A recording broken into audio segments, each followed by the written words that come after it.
when you think about what Ford did with manufacturing, okay, what Henry Ford did, he basically he took the automobile and he went, okay, what are the components that make up this machine? All right, now how are those components made? And then how do we put all those components together once they are made? And all of a sudden, he had taken the notion of this complete product and he had broken it down into all the individual steps that were required to get to this and put it onto a conveyor belt. And in each station, you had all these various specialists that were doing their specialized task with the tools that they had to do it, and then they would pass them on to the next stage, and likewise, and on and on and on. You know, and like when you think about how agents work, they actually work in a very similar way. Yeah, like you basically you give them a task to do, you give them like an outcome that you want, you know, and then what they start doing is they start breaking that down. Well, okay, to achieve this, what do I need to do? I need to do A, B, C, D,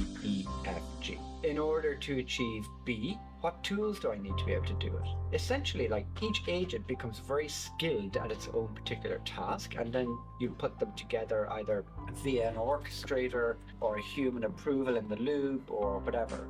We have put together a multi-agentic system with specialized agents to fetch context from the current document, to fetch context from the all of the precedents of the company which they have in a database or in their DMS.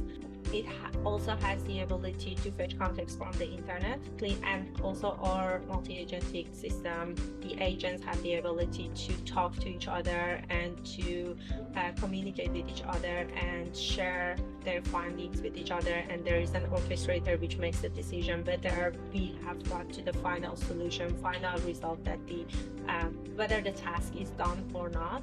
So we have all of these building blocks currently in place, and we have obviously taken into consideration some specific workflows based on the discovery that the product team has done.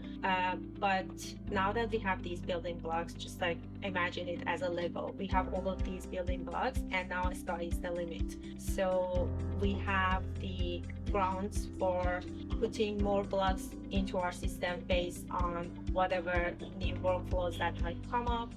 We have the ability to make sure that our agents, these blocks basically interact with each other in so many different ways to be able to resolve so many different workflows.